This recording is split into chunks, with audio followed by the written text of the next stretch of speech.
If you're experiencing crashing issues with GTA 5, follow these steps to troubleshoot and potentially resolve the problem. Step 1. Check system requirements. Ensure your computer meets the minimum system requirements for GTA 5. Check the processor, RAM, and graphics card specifications to confirm compatibility. Step 2. Update drivers. Update your graphics card drivers to the latest version. Visit the manufacturer's website, NVIDIA, AMD, or Intel to download and install the most recent drivers. Step 3. Verify game files. Use the game launcher, Steam, Epic Games, etc. to verify the integrity of the game files. This process checks for any corrupted or missing files and replaces them automatically. Step 4. Adjust graphics settings. Lower the in-game graphics settings to see if performance improves.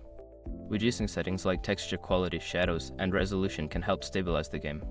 Step 5. Disable background applications.